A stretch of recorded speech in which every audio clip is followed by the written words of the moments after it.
मेरा नाम भरत रथानी है। मेरी उम्र 58 वर्ष है। मैं बेकरी प्रोडक्ट के व्यवसाय में हूँ। वर्ष 2003 में मुझे हार्ट अटैक हुआ था। तब मैं एस्कॉर्ट हॉस्पिटल दिल्ली में अपना बाईपास इलाज कराने गया था। वहाँ से लौट के आने के बाद मैं बिल्कुल स्वस्थ था। अपनी दवाइयाँ नियमित रूप से लेता था और करीब 10-11 घंटे रोज़ाना अपनी दुकान पे काम करता था। 2010 जनवरी-फरवरी में मॉर्निंग वॉक के दौरान मुझे ऐसा महसूस हुआ कि कुछ मुझे भारीपन लग रहा है। तो मैंने इमीडिएटली डॉक्टर साहब से कंसल्ट किया और उनसे चर्चा की। क्योंकि मुझे रेनल प्रॉब्लम भी थी हार्ट अटैक के साथ साथ, तो मेरे लिए ये पॉसिबल नहीं था कि मैं बाईपास या एंजियोप्लास्टी करा सकूं। तो मैंने डॉक्टर साहब से कंसल्ट किया तो उनका सुझाव था कि हमें ईसीपी का एक प्रयोग करना चाहिए, जिसमें कोई चीड़-फाड़ नहीं होती है, हॉस्पिटलाइजेशन नहीं होता है। मुझे 1-1.5 घंटा सिर्फ 1 महीने के लिए हॉस्पिटल आना है और वापस अपने काम पे लौट जाना है। मैंने वो थेरेपी करीब 30-35 दिन की और उसके रिजल्ट्स मुझे बहुत अच्छे मिले। जब मैंने थेरेपी शुरू करने से पहले अपना थैलियम टेस्ट कराया था और थेरेपी लेने के बाद थैलियम टेस्ट कराया, तो जो बाईपास करने के बाद मुझे रिजल्ट्स मिले थे हार्ट की एफिशिएंसी के, वही रिजल्ट्स बिना चीड़-फाड़, बिना बाईपास कराए मिले हैं। अब मैं आराम से अपने काम पे जाता हूँ, स्वस्थ हूँ और सारे काम अपने यूजुअल वे में 10 से 12 घंटे दुकान पे काम करता हूँ। मैं ईसीपी को एक वरदान कहूँगा, क्योंकि बाईपास कराने के बाद मुझे लगभग 5 महीने अपने कारोबार से अलग होना पड़ा था और जो शारीरिक और मानसिक परेशानियां मुझे उस समय झेलनी पड़ी थी, तब मेरे बच्चे बहुत छोटे छोटे थे। आज जब बिना चीड़-फाड़ किए मुझे ये मिला है, तो मैं ऐसा महसूस करता हूँ कि मुझे एक नई ज़िंदगी जीने का मौका मिला है। और मैं सभी उन भाइयों से या उन पेशेंट से निवेदन करना चाहूँगा कि वो इस पद्धति को एक बार ज़रूर आजमा के देखें।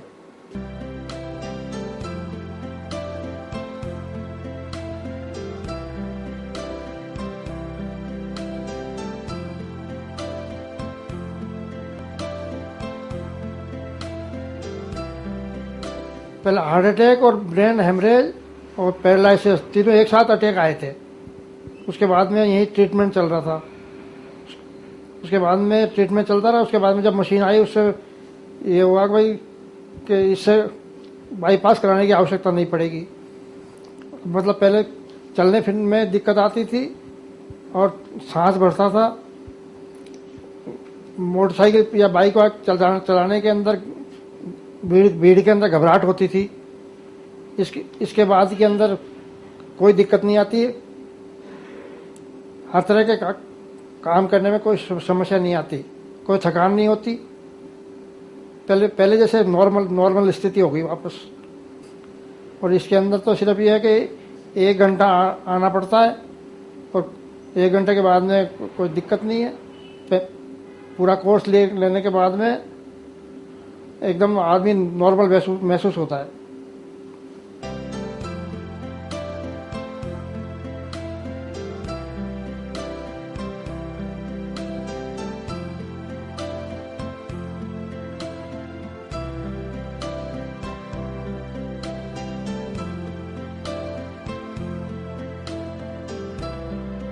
नहीं, मैं 10-15 मेरे हार्ट की प्रॉब्लम थी और डॉक्टर मेहता जी को दिखाया था। उन्होंने कहा कि आप गोयल साहब को दिखा दो और उनको बताने पता लग जाएगा आपको। तो क्या बता, अब ठीक हूँ मैं पहले से काफ़ी। सांस फूलता, अब सांस नहीं फूलता है। ईईसीपी के प्रचार के लिए डॉक्टर अशोक गोयल समय समय पर वर्कशॉप्स और सेमिनार्स भी करते रहते हैं। इनमें वो ईईसीपी से ठीक हो चुके मरीजों को बुलाते हैं। वरिष्ठ डॉक्टर्स भी उनके प्रयास की प्रशंसा कर रहे हैं। Dr. Goel is a pioneer in Rajasthan to bring this facility in Rajasthan. I think I commend him because he has taken a big risk in bringing that thing to Rajasthan which we were lacking. The benefits will be seen over a period of time. And I have already said him that we have to document. It is evidence-based medicine.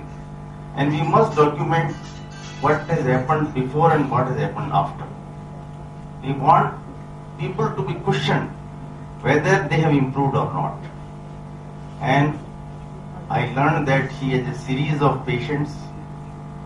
They have been investigated very thoroughly and they have improved, and therefore the answer remains that it is a very useful procedure. महान वैज्ञानिक और भारत के पूर्व राष्ट्रपति doctor APJ Abdul Kalam ने तो चिकित्सा जगत के विभिन्न आयोजनों और अधिवेशनों में EECP की भूरी भूरी प्रशंसा की है। EECP हृदय रोगों के उपचार में तो सफल और उपयोगी साबित हो ही चुका है। उम्मीद है कि अन्य गंभीर बीमारियों की सफल चिकित्सा भी बिना सर्जरी और दवाइयों के EECP से संभव हो सकेगी। अगर आप या आपका कोई परिजन हृदय रोग से पीड़ित है तो EECP से उपचार जरूर लें, क्योंकि यही एक ऐसी चिकित्सा है जो आपको बिना किसी तकलीफ और कम खर्च में हृदय रोग से निजात दिला सकती है। EECP के उपचार के लिए संपर्क करें डॉक्टर अशोक गोयल, हृदय रोग विशेषज्ञ, Banipark heart and general hospital, D9, Kabir Marg, Banipark, Jaipur. Phone 0141 220 3864, 0141 220 3866। Email bphospital@gmail.com। Website www.bphospital.net।